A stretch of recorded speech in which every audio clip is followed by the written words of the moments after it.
창원의 한 지역 농협에서 대출 이자를 조작한 사건이 드러났습니다. 다른 농협은 어떤지 우려의 목소리가 나오고 있습니다. 주남저수지 불법 매립에 대해 농어촌공사가 전수조사에 들어갔습니다. 시민단체는 관리 부실 책임에 대해 감사 청구를 예고했습니다. 유료화된 진주 유등축제에 주말에만 관광객이 몰리고 있습니다. 이 때문에 주변 상가들은 축제 특수가 없어졌다고 주장하고 있습니다. 영국이 외국에 처음으로 건조를 맡겼던 군함이 건조돼 명명식을 가졌습니다.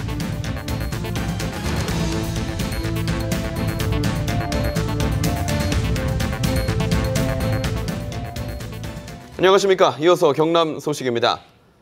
창원의 한 지역 농협조합장과 전 상임이사가 대출 이자를 조작한 혐의로 검찰에 구속됐습니다. 농협 내부 감사에서 전혀 걸러지지 않은 만큼 비슷한 사례가 있을지 모르는 상황에서도 농협은 조사 계획조차 세우지 않고 있습니다. 보도에 오종우 기자입니다. 창원에 있는 한 지역 농협, 이 조합의 현직 조합장 54살 백모 씨와 전직 상임이사 74살 성모 씨가 고객 동의 없이 대출 이자율을 높인 혐의로 검찰에 구속됐습니다. 한 고객의 대출 서류입니다. 대출 금리는 기준금리와 가산금리를 더해 정해지는데 2009년 2월 가산금리가 1.7%에서 갑자기 3.67%로 뛰어올랐습니다.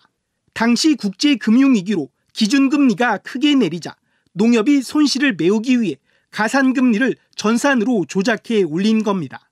수속 이름만 쓰게 하고 안에 내용은 직원들이 금리 가산은 조작한 거예요. 고객을 기만한 거죠. 피해자는 500여 명, 피해액은 11억 8천여만 원입니다. 농협중앙회는 이 문제로 2012년과 2013년 두 차례 감사를 벌였지만 서류 조사만으로 문제가 없다고 결론지었습니다. 서류 감사를 하다 보니까 이제 그 동의를 받은 게 다 이제 완비가 되어 있어가지고 감사상으로는 이제 문제가 없는 것으로. 전산으로 이자율을 바꾼 뒤에 동의서를 슬그머니 받아놓으면 일반 고객들은 조작을 알기 어려운 상황.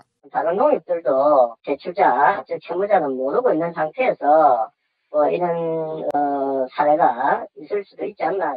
다른 조합에서도 비슷한 조작 사례가 있지 않은지 농협은 전수조사 계획조차 세우지 않고 있습니다. KBS 뉴스 오종우입니다. 지난달 KBS 창원 뉴스 인사이드에 주남저수지 불법 매립 보도로 파문이 일자 농어촌공사가 특별 전수조사에 착수했습니다. 시민단체들도 관리 부실의 책임을 물어 농어촌공사에 대한 감사 청구를 예고했습니다. 이대원 기자의 보도입니다. 축사 축대벽을 세운다며 저수지에 수백 톤의 흙을 갖다 붓는가 하면 습지 웅덩이 한가운데로 난 도로와 수년에 걸쳐 들어선 불법 축사까지 지난 수십 년 동안 진행된 각종 불법 행위는 주남 저수지의 지형을 바꿔놨습니다. 알아서 하세요. 농장 있는데 창고에 이렇게 한 그것도 그렇게 되게 나겠어. 파장이 커지자 농어촌공사 경남본부는 6개 조사팀을 투입해 임대 저수지 900여 헥타르에 대한 대대적인 조사에 들어갔습니다. 지난 1일부터 시작된 조사에서 적발된 불법 행위는 모두 13건. 농어촌공사는 불법 매립지에 대해 원상 복구 명령을 내리고 행위자는 모두 고발 조치했습니다. 특히 불법 가건물은 행정 대집행까지 불사한다는 방침입니다. 무단 어떤 그 건축물에 대해서는 일단 철거가 필요하기 위해서 일단은 그 어떤 소송이라든지 여러 가지가 필요할 겁니다, 사실은. 하지만 저희 공사에서는 이번 기회에 전체를 갖다가 정리를 하는 차원에서. 하지만 지역 시민단체들은 관리 부실 책임을 물어 농어촌 공사에 대한 감사원의 감사 청구는 물론 경찰 고발까지 이어간다는 방침이어서 파장은 쉽게 사그라들지 않을 것으로 보입니다. KBS 뉴스 이대환입니다. 올해부터 유료화로 바뀐 진주 남강유등축제 현장에 상인들이 울상입니다.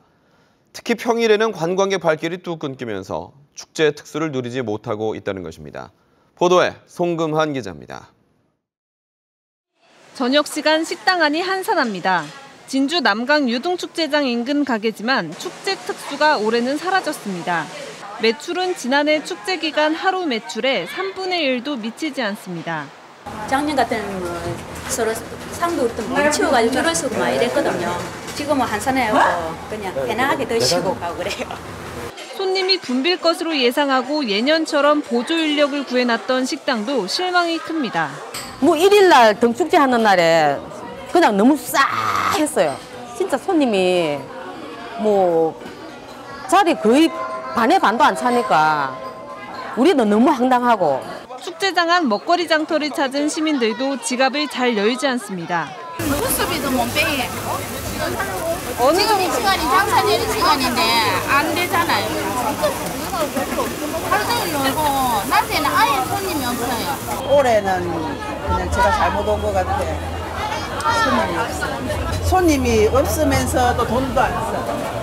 유료 입장 방식으로 바뀐 올해부터 평일 시민들의 발길이 뜸해진 것이 큰 이유입니다. 입장권이 없는 뭐 드라마 페스티벌이라든지 이런 쪽 지금 여기라든지 이런 쪽으로 오지 저 안으로는 잘 안 들어가고 매년 또 하는 거라서 뭐가 뭐 한 게 달라진 것도 없고 해서 안으로는 안 들어가고요. 진주시는 지난 주말 하루 5만 명 가까운 유료 관람객이 다녀갔다고 밝혔습니다. 하지만 평일에는 지역 주민들의 발길이 비교적 줄어 축제 특수를 기대하던 상인들은 영업의 차질을 걱정하고 있습니다. KBS 뉴스 송금환입니다. 한때 해가 지지 않는 나라로 통했던 영국의 해군이 처음으로 외국에 건조를 맡겼던 군함이 오늘 명명식을 가졌습니다. 차주아 기자의 보도입니다.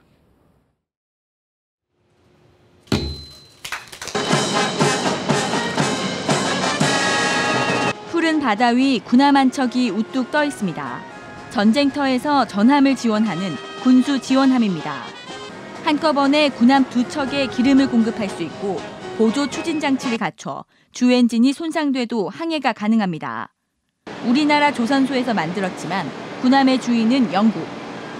대우조선해양이 지난 2012년 영국 해군에서 수주한 군함 4척 가운데 첫 번째 선박입니다. 타이드 스프링으로 이름 붙여진 이 함정은 영국 해군이 발주 당시 사상 처음으로 외국에 발주한 군함입니다. 지난해 영국 엘리자베스 여왕의 막내 아들인 에드워드 왕자가 건조 현장을 점검할 정도로 영국의 관심이 높습니다. 마무리 작업이 완료되면 내년 1월 영국 해군에 인도될 예정입니다. Three sister ships which will be coming on stream in the next month's few, and we very much look forward to seeing those as well. 대우조선해양은 노르웨이에서도 군수지원함을 수주하는 등 해외 군수사업 영역을 확장하고 있습니다. 대우조선이 보유하고 있는 세계 최고 수준의 함정 건조 기술, 그것을 높이 평가한 때문입니다. 호주, 뉴질랜드, 캐나다, 그리고 심지어는 브라질 쪽에 상업용 선박 분야에서 우리 조선소의 기술력이 인정받으면서 해외 군사용 함선으로까지 우리 조선의 영역을 넓히고 있습니다. KBS 뉴스 차주아입니다. 1990년대 도심의 차량 소통을 방해하지 않으면서 보행자들이 안전하게 통행할 수 있도록 설치한 것이 육교인데요. 하지만 요즘에는 이용자가 없는 데다 철거하려 해도 비용이 만만치 않습니다. 김준원 기자가 취재했습니다. 할머니 한 분이 2살 배기 손자를 등에 업고 힘겹게 육교를 오르고 있습니다. 가뜩이나 무릎이 안 좋은데 손자까지 등에 업고 계단 수십 개를 오르고 나면 온몸에서 진땀이 납니다. 내려올 때도 무게중심을 잃고 미끄러지지 않을까 여러 번 자세를 고쳐 잡습니다. 일주일에 한 번씩 문화센터 오니까 아들 올리니까 힘은 들어. 그런데 횡단보도 하면 좋지. 이렇듯 통행의 불편함 때문에 도심 속 육교의 이용률은 계속해서 떨어지는 상황. 더구나 창원시에 설치된 육교 가운데 절반 이상이 20년 이상의 노후된 육교이기 때문에 유지비만 축내는 셈입니다. 지어진 지 오래된 육교가 많다 보니 최근 5년간 육교 한 곳에만 수천만 원의 예산이 투입되고 있습니다. 철거 비용도 만만치 않습니다. 한 곳 철거하는데 4천만 원이 듭니다. 추세는 그렇습니다. 하여튼 철거 방향 쪽으로 가고 있습니다. 철거하는 연후에 바로 들어올 게 횡단보도거든요. 세어든 한 개수당 한 2천만 원 정도 들거든요. 창원 지역에서 설치된 지 20년 이상 된 육교 가운데 현재 철거 계획이 세워진 곳은 전체의 20%에 불과합니다. KBS 뉴스 김준원입니다.